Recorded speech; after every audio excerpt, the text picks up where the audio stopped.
நான்சலன்ஸ்னால் என்ன? அது இருக்கிறதுனால நமக்கு அவ்வளோ ப்ரொடெக்ஷன் கிடைக்குதா என்ன? இன்றைக்கி இருக்கிற உலகத்தில் நான்சலண்ட்டாக இருந்தால் தான் நம்மளால் நல்லா இருக்க முடியுமா என்ன? ஒரு ஃபேமிலி டின்னரே நடக்குதுன்னு வச்சுக்கலாம். அந்த ஃபேமிலி டின்னர்னு திடீர்னு ஏதோ ஒரு குழம்போ இல்லை சாஸோ சிந்தின உடனே அதுக்கு ரியாக்ட் பண்ணுறவங்கள கவனிச்சு பாருங்கள். ஐயோ சிந்திடுச்சு அப்படின்னு சொல்லி ஜாக்கிரதையாக இருக்க வேணாமா அப்படின்னு திட்டுறவங்க சில பேர் இருப்பாங்க.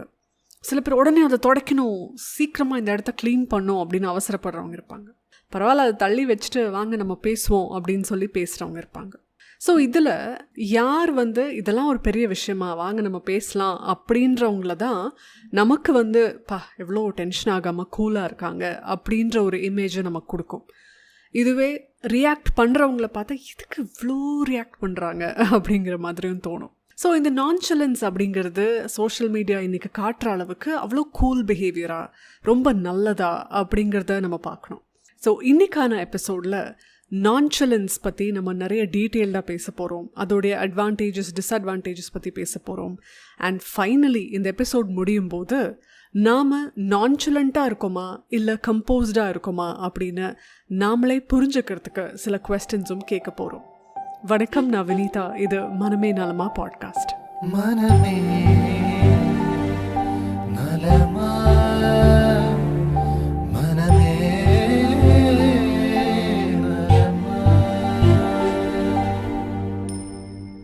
ஃபர்ஸ்ட் திங்ஸ் ஃபர்ஸ்ட், நான்சலன்ஸ்னா என்ன அப்படின்னு தெரிஞ்சுக்கலாம்.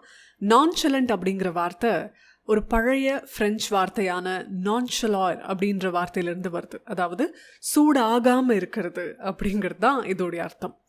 ஸோ மாடர்ன் சைக்காலஜியில் நான்சலன்ஸ் அப்படிங்கிறது கேஷுவலாக, காமாக, கன்சர்ன் இல்லாமல், அதே மாதிரி பாதிக்கப்படாமல் இருக்கிறதோடைய டெஃபினிஷன் தான் நான்சலன்ஸோடது.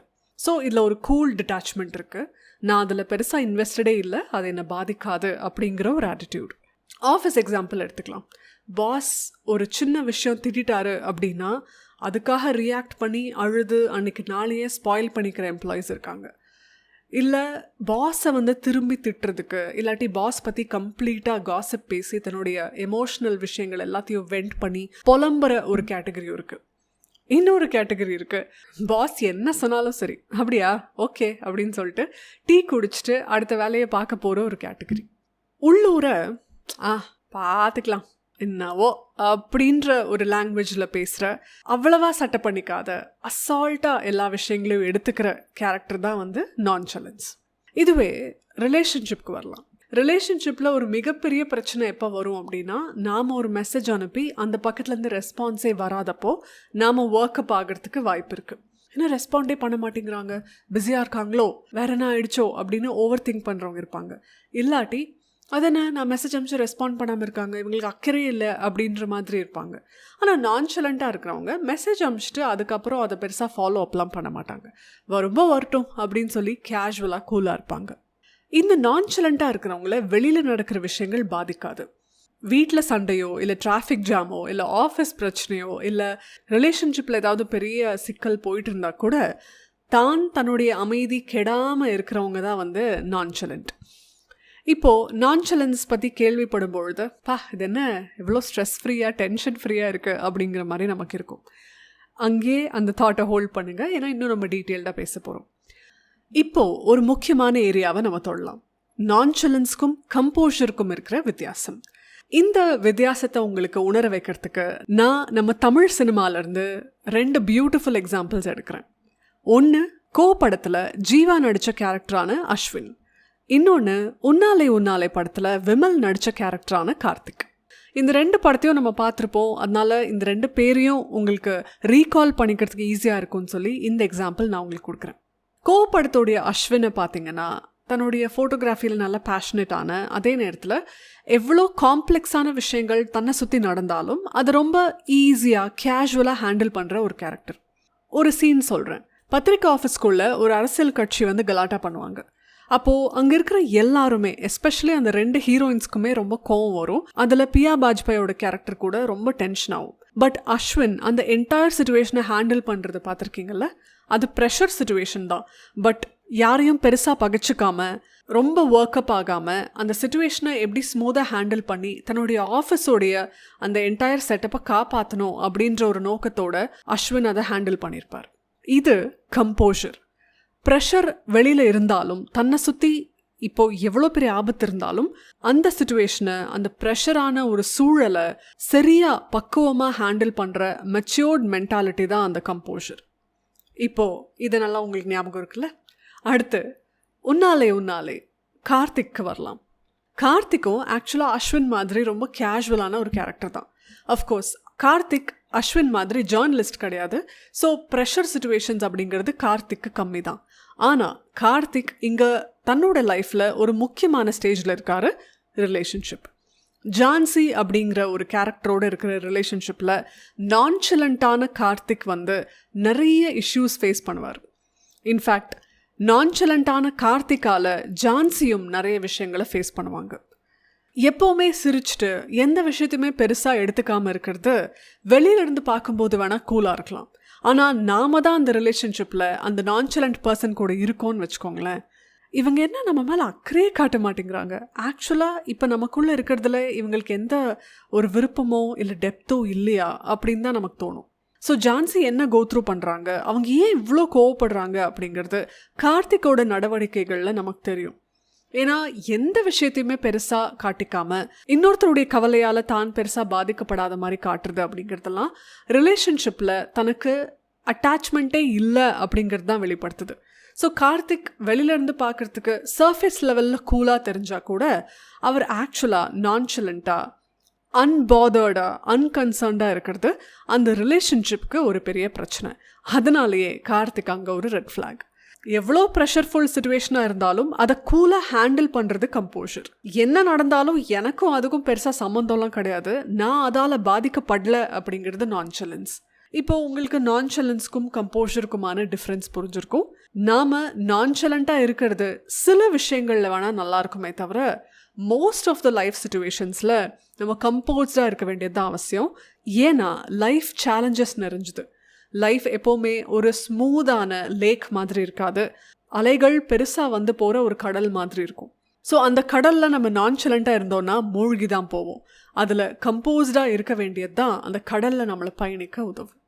சரி, இப்போ நான்சலன்ஸோட அட்வான்டேஜஸ் என்னன்னு தெரிஞ்சுக்கலாம். அஃப்கோர்ஸ் நான்சலன்ஸ்னால நம்ம தேவையில்லாமல் ஸ்ட்ரெஸ் ஆக மாட்டோம், தேவையில்லாமல் ஒர்க்கப் ஆக மாட்டோம். அதனால் இந்த டென்ஷன், இந்த ஒரு பதற்றம் இதெல்லாம் நமக்குள்ளே கம்மியாக இருக்கும். In fact 2018 journal of personality and social psychology ஒரு ரிசர்ச் பண்ணாங்க. அதில் யாரெல்லாம் நான்சலண்ட்டாக இருக்காங்களோ, இமோஷ்னலாக பெருசாக ரியாக்ட் பண்ணாமல் இருக்காங்களோ அவங்களுக்கு வந்து இந்த ஸ்ட்ரெஸ் ஹார்மோன்ஸான கார்டிசால் லெவல் கம்மியாக இருக்குது. அதே மாதிரி அவங்களுக்கு கார்டியோவாஸ்குலர் இஷ்யூஸ், அதாவது ஹார்ட் ரிலேட்டட் இஷ்யூஸ்லாம் வந்து கம்மியாக இருக்குது அப்படின்னு அவங்க ஸ்டடி பண்ணியிருந்தாங்க. ஏன்னா சின்ன சின்ன விஷயங்களுக்காக ஒர்க்கப் ஆக மாட்டாங்க, தேவையில்லாத பதற்றத்தோடு என்றைக்குமே இருக்க மாட்டாங்க, ஓவர் திங்க் பண்ண மாட்டாங்க. அப்படிங்கிறதுனால இந்த லோ ஸ்ட்ரெஸ் அப்படிங்கிறது இந்த நான்சலண்ட் பீப்புளுக்கு ஒரு பெரிய அட்வான்டேஜ். பட் டிஸ்அட்வான்டேஜ் அப்படின்னு பார்த்தோம்னா இந்த நான்சலண்ட் பீப்புளுக்கு ஒரு டெப்த்தே இருக்காது. அதனால் அவங்களுடைய ரிலேஷன்ஷிப், காதல் வாழ்க்கை, உறவுகள் அப்படிங்கிறது ரொம்ப ரொம்ப ஒரு கசப்பான ஒரு இதாக தான் இருக்கும். உன்னாலே படத்தில் கார்த்திக்கு அந்த ஒரு டெப்த்தே இல்லாதனால தான் அந்த ரிலேஷன்ஷிப்பில் அவ்வளோ பிரச்சனை வரும். அதுக்கப்புறம் ஃபைனலாக தான் கார்த்திக் ஒரு எமோஷ்னல் மெச்சூரிட்டியோட தன்னுடைய மிஸ்டேக் என்ன அப்படிங்கிறத உணர்வார். கம்ப்ளீட்டாக ஒரு அட்டாச்மெண்ட் இல்லாமல் இருக்கிறது, வெட்டேர்த்தியாக இருக்கிறது, எதை பற்றியுமே அக்கறை எடுத்துக்காமல் இருக்கிறது அப்படிங்கிறது ஒரு ஹியூமனுக்கு அவ்வளோ நல்லது கிடையாது. ஏன்னா நம்ம ஒரு சோஷியல் அனிமல். நம்ம இன்னொருத்தரை சார்ந்து வாழ விரும்பலை அப்படின்னா கூட நம்ம உடன் வாழ வேண்டிய ஒரு சொசைட்டியில் தான் இருக்கோம். யாருமே வேணாம் நான் தனியாக தான் இருப்பேன் அப்படிங்கிறவங்க ஹர்மிட்டாக தான் இருக்க முடியும். அதாவது ஒரு சாதுவாக நம்ம மலையில் தான் இருக்க முடியும். பட் நம்ம ஒரு சோஷியல் ஸ்ட்ரக்சரில் இருக்கோம் அப்படின்னும் போது நமக்கு கொஞ்சம் எம்பத்தி, கொஞ்சம் அட்டாச்மெண்ட் இதெல்லாம் வேணும் இல்லையா? ஸோ இதில் நம்ம ஓவராக அட்டாச் ஆகி இன்னொருத்தர் பிரச்சனைலாம் தன் பிரச்சனையாக தலையில் தூக்கி வச்சுக்கணும்னு நான் சொல்லலை. அப்படி செய்யறதும் நம்ம ஹெல்த்துக்கு நல்லது கிடையாது. அதே நேரத்தில் இன்னொருத்தருக்கும் எனக்கும் சம்மந்தம் இல்லை, இன்னொருத்தருக்கு என்ன நடந்தாலும் அது பெருசாக என்னை பாதிக்காது அப்படிங்கிற அந்த அப்பாத்தி இருக்கு இல்லையா, அதுவும் நமக்கு ரொம்ப ரொம்ப கெட்டது. அப்புறம் நம்ம கம்ப்ளீட்டாக தனித்து விடப்படுவோம். ஸோ நம்ம லைஃப்பில் நம்ம நான்சலண்ட்டாக சில சிச்சுவேஷன்ஸில் தான் இருக்க முடியும். மோஸ்ட் ஆஃப் த சிச்சுவேஷன்ஸில் நம்ம அக்கறை எடுத்துக்கணும். அதே நேரத்தில் பேலன்ஸ்டாக பவுண்டரி செட் பண்ணி அந்த அக்கறையை நம்ம வெளிப்படுத்தணும். இப்போ நான் சில சிச்சுவேஷன்ஸ் சொல்கிறேன். இதில் எது உங்களுக்கு அப்ளை ஆகுதுன்னு பாருங்கள். முதல் சிச்சுவேஷன், ரொம்ப டஃப்பான சிச்சுவேஷனில் நீங்கள் எப்படி உங்களை அமைதிப்படுத்திப்பீங்க? இதெல்லாம் ஒரு மேட்ரா? இந்த வாழ்க்கையே எவ்வளோ பெருசு, அதில் இந்த ஒரு விஷயத்துக்கெலாம் நான் இம்பார்ட்டன்ஸ் கொடுத்துட்டு இருந்தேன்னா அவ்வளோதான் அப்படின்னு நினைக்கிறது நான்சலன்ஸ். இந்த விஷயம் எனக்கு ஸ்ட்ரெஸ்ஃபுல்லாக தான் இருக்குது, இது எனக்கு நிறைய பதற்றத்தை கொடுக்க தான் செய்யுது, பட் இப்போ நான் இதுக்காக கத்தி சண்டை போட்டு எதுவும் ஆக போகிறதில்ல. ஸோ இந்த பிரச்சனையிலேருந்து எப்படி நான் வெளில வரணுங்கிறத நான் ஃபோக்கஸ் பண்ண வேண்டியிருக்கு. இது கம்போஷர். ஸோ நீங்கள் எப்படி யோசிக்கிறீங்க? நான்சலண்ட்டாக இருக்கீங்களா, கம்போஸ்டாக இருக்கீங்களா? ரெண்டாவது சிச்சுவேஷன் சொல்கிறேன். டீப்பாக எமோஷ்னலாக கான்வர்சேஷன் நடக்கும் பொழுது, எஸ்பெஷலாக உங்கள் பேரண்ட்ஸோ இல்லை உங்கள் பார்ட்னரோ உங்கள் கூட ஆழமான ஒரு பேச்சுவார்த்தை நடத்தும் பொழுது நீங்கள் எப்படி உணர்றீங்க? போர்டாக, ஒரு அன்கம்ஃபர்டபுளாக, எப்படி சப்ஜெக்டை மாற்றி இவங்களை டைவர்ட் பண்ணலாம் அப்படின்னே உங்கள் மனசில் ஓடிட்டுருக்கு அப்படின்னா நீங்கள் நான்சலண்ட்டாக இருக்கீங்க. உங்களுக்கு அந்த எமோஷன்ஸில் ஈடுபாடு கிடையாது, அந்த உறவில் உங்களுக்கு டெப்த் கிடையாது. அப்படிப்பட்ட டீப்பான கான்வர்சேஷன்ஸ் நடந்துட்டுருக்கும்போது அவங்க கூட உட்காந்து அவங்க என்ன சொல்ல வராங்க, அவங்க மனநிலை என்ன அப்படின்னு புரிஞ்சுக்கிட்டு அவங்களோட வலி உங்களுக்குள்ளே ஏறாமல் அதே நேரத்தில் அவங்க வலியை புரிஞ்சுக்கிற ஒரு பக்கத்தோடு நீங்கள் இருக்கீங்க அப்படின்னா அது கம்போஷர். இப்போ சொல்லுங்கள், நீங்கள் நான்சலண்ட்டாக இருக்கீங்களா, கம்போஸ்டாக இருக்கீங்களா அப்படின்னு. மூணாவது, ஃபெயிலியரோட, அதாவது தோல்வி கூட நமக்கு இருக்கிற உறவு எப்படி இருக்குது? நம்ம சப்போஸ் ஒரு டெஸ்ட்டில் ஃபெயில் ஆகிட்டோம் அப்படின்னாலோ, இல்லை ஒரு ப்ரமோஷன் நமக்கு கிடைக்காம போச்சு அப்படின்னாலோ, இல்லை நமக்கு பிரேக்கப் ஆகிடுச்சு அப்படின்னாலோ, எல்லாத்தையும் சட்டை பண்ணாமல் அப்படியே அடுத்தடுத்து தொடர்ந்து போயிட்டே இருக்கிறது, அதை பற்றி கொஞ்சம் கூட யோசித்து பார்க்காம இருக்கிறது அப்படிங்கிறது நான்சலன்ஸ்.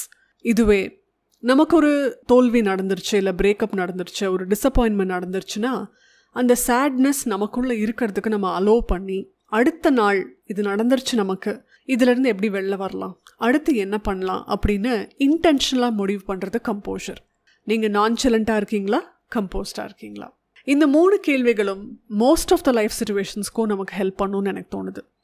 ஸோ இதையே நம்மளோட நான்சலன்ஸ் பிஹேவியரையும் கம்போஷர் அப்படின்ற பிஹேவியரையும் மெஷர் பண்ணுறதுக்கு நம்ம யூஸ் பண்ணிக்கலாம். நான்சலன்ஸ் நான் ஏற்கனவே சொன்ன மாதிரி ரொம்ப கூலான, ரொம்ப யூஸ்ஃபுல்லான ஒரு விஷயம்தான். அது நம்மளோட அன்றாட சின்ன சின்ன விஷயங்களோட ஸ்ட்ரெஸ்லேருந்து நம்மளை காப்பாற்றும். நம்மளோட எனர்ஜி பேட்டரி வேஸ்ட் ஆகாமல் இருக்கிறதுக்கு இந்த நான்சலன்ஸ் நமக்கு ஹெல்ப் பண்ணும். பட் கம்போஷர் அப்படிங்கிறது தான் எமோஷ்னல் மெச்சூரிட்டிக்கான அடையாளம். அதுதான் நமக்குள்ளே இருக்கிற மனிதத்தை வெளிப்படுத்தக்கூடியது. கம்போஷர் இருந்தால் நம்மளால் தேவையான இடத்துல அக்கறை காட்ட முடியும், நம்மக்கிட்ட உண்மையாக அன்பாக இருக்கவங்க மீது அன்பு செலுத்த முடியும், எது தேவையோ அதுக்காக ஃபைட் பண்ண முடியும். இதெல்லாம் நம்மளோட எமோஷன்ஸை சரியான கண்ட்ரோலில் வச்சுக்கிட்டே நம்மளால் பண்ண முடியும். ஸோ எதை பற்றியும் எனக்கு கவலை இல்லை அப்படின்னு வெட்டேர்த்தியாக இருக்கிறத விட எனக்கு எல்லாத்த பற்றியும் அக்கறை இருக்குது, அதை எப்படி ஹேண்டில் பண்ணுங்கிற பக்குவமாக இருக்குது அப்படின்ற மைண்ட் செட்டோடு இருக்கிறது தான் இன்றைக்கு இந்த காலகட்டத்துக்கு நமக்கு உதவி செய்யும். இன்றைக்கு மட்டும் இல்லை, ஆக்சுவலாக என்றைக்குமே உதவி செய்யும். இந்த நான்சலன்ஸ் பற்றின எபிசோட் உங்களுக்கு ஹெல்ப்ஃபுல்லாக இருந்திருக்கும்னு நம்புகிறேன். மீண்டும் அடுத்த மனமே நலமா எபிசோடில் உங்களை சந்திக்கிறேன். நன்றி.